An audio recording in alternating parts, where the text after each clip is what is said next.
Hey basketball coaches and players, today I'm going to give you some 4-out screen the screener basketball plays. Some of these are going to be really great against man-to-man defenses, while others are going to be great against zones. Let's get down and let's check out these plays. So of course, really quickly, what is a screen the screener? It's when you've got a player who screens another player who then screens for the ball. What this does for you is it creates sometimes a lot of mismatches so that you can score the basketball easier. So just to add on to that last play that I basically just showed you, we're going to have a screen down from player 2 onto player 4. Now, of course, what we're really hoping to look for is for that switch, because now we have a mismatch. That is the whole main idea here. But from there, let's say they don't switch. It doesn't really matter. It just makes it easier to score, that's all. After that screen, we're going to have player 2 clear out towards the opposite side, and now we're going to have player 4 set a screen for player 1.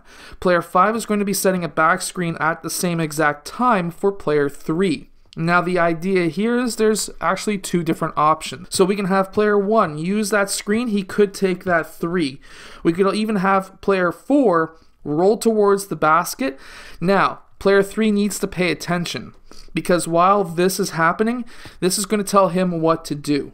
So if player 4 rolls towards the basket, player 3 goes down towards that corner. The idea here is for player 1 to get for the ball, and 4 could have the option to score or to kick out for a 3 if there's a help defender on one or both sides coming down. Player 4 could also kick out to player 2 for a 3, so keep that in mind. This is very important. Obviously, this is against a man-to-man defense, but it does work against a zone as well.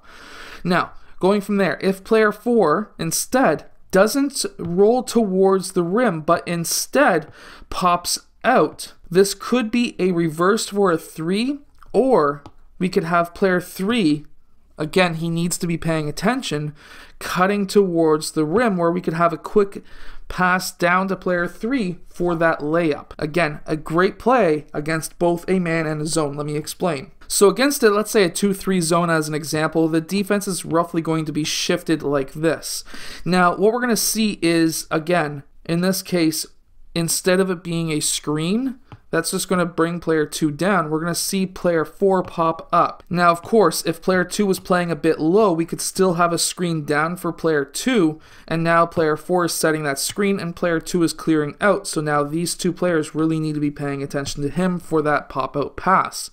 Again, same thing here. Player 3 is going to get screened for. Now, the great thing about this is the fact that player 4 could still pop out for a 3, but what I would really like to see for sure against a zone is for him to roll towards the basket. Now, for here, I would like to see player 3 pop down towards that corner just like before. Player 4 gets that ball. He could be collapsed on both player 4 and 5. In this case, he could kick that ball out to player 2, who is taking that 3, or player 2 could be cutting back door. That's another option. Player 2 could be cutting back door. Another option, especially if player 5 gets pulled out, again, player 3 really needs to pay attention, because if player 5 gets pulled out and there's no baseline defenders, he could cut down as well for that easy layup too. Now this next play is going to be a good one to get your center some baskets. So we're going to have a pin down screen from player 3.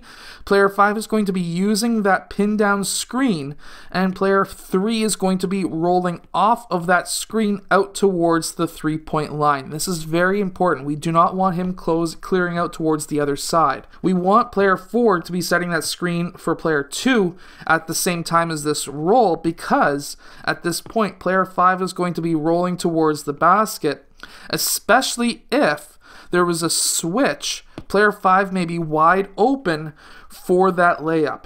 We may also have a kick out for a wide open player 2 for a 3, or player 2 could roll toward or cut towards the basket, where we could have a lob from player 1, we could have a pass from player 5.